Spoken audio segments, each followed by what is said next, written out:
Hello, friends. Today we will review Chapter 3 from Modern Software Engineering by Dave Farley. Chapter 3 is Fundamentals of an Engineering Approach. What are the three key messages from this chapter? The first message is about team productivity or team effectiveness. So this is very important chapter. You should very carefully listen to this whole video. In software industry we had a problem. The problem was it was very difficult to find the productivity of a team. All the metrics like velocity, line of code, test code coverage, everybody agrees they are not good metrics to find out the productivity of team. I was watching a TV drama.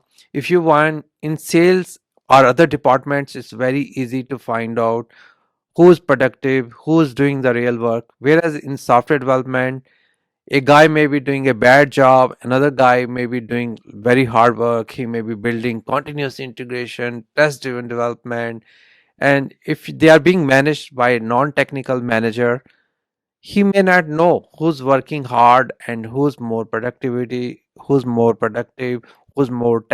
producing more technical solid products. In sales, you can find out who's the best sales guy by finding the numbers. In software, it's very difficult to find out the metrics. But this is going to change. Now we have DevOps. So DevOps do have some metrics to find the effectiveness of the team. They may not able to find the whether team is productive or not. A lot of companies I worked, you had QA folks, and QA folks were able to find out which teams were good, which teams are bad. They have their own way of knowing. So DevOps also have come up some metrics. He recommended a book Accelerate, in which authors come with the metrics which can tell you which teams are very effective. So what are these two metrics? These two metrics are stability and throughput.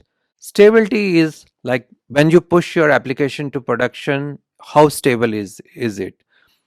Stability has two metrics. Change failure rate. If you're pushing your application to production, is it causing any problems?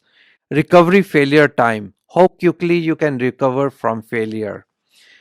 Throughput is tracked by two metrics: lead time, how quickly you can take a idea and convert into feature, and frequency, how often you are pushing your releases to the production.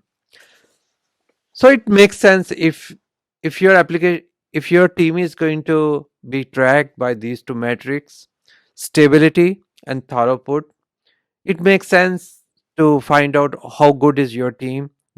The teams who are doing good on these metrics are highly effective teams, and the teams who are not doing good, it makes sense to me. If you are pushing things to production, things are not breaking, there are chances you have a good automation testing, you have a good testing strategy, you're making sure that people are testing the software through automation, because in manual there's a limitation how many scenarios you can test, and how often you push to the production. Again, it comes to how what is the good architecture you have, what is a good development methodology you are using. Are you using continuous integration to push your changes to production?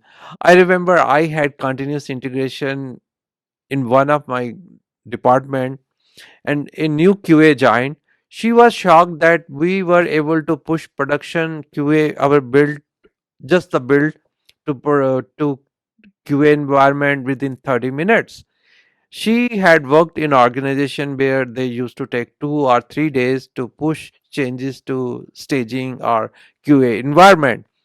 So now DevOps are standardizing these kind of metrics. So it you have to be more careful to make sure you are following good coding standards, you are following good agile engineering practices to give quality software. The second point from this chapter is he makes same point again and again that in software the development has been slow as compared to hardware. It's not software, there has been no development. We used to code in assembling programming, we went to high level programming in C, and now we are coding in highly objective oriented programmings like C sharp and Java. There have been improvement in software, but as compared to hardware, that development has been slow. And again, third point, he again emphasizes that one engineering is different than another engineering. Civil engineering is different from aerodynamics engineering, but all this engineering have same fundamentals. Is scientifically learning approach. So again, he says in software development, we have to have a agile approach, which is incremental, which has iterative, where we are getting feedback, and we have to follow good architecture practices, cohesion, coupling, separation of concerns to make sure that we are managing complexity. Software systems are complex, and we need architecture to make sure that we are managing complexity properly. So, friends, if you like this video, watch my other videos in modern software engineering playlist. Also, like it, share it, and subscribe to my channel for your regular updates.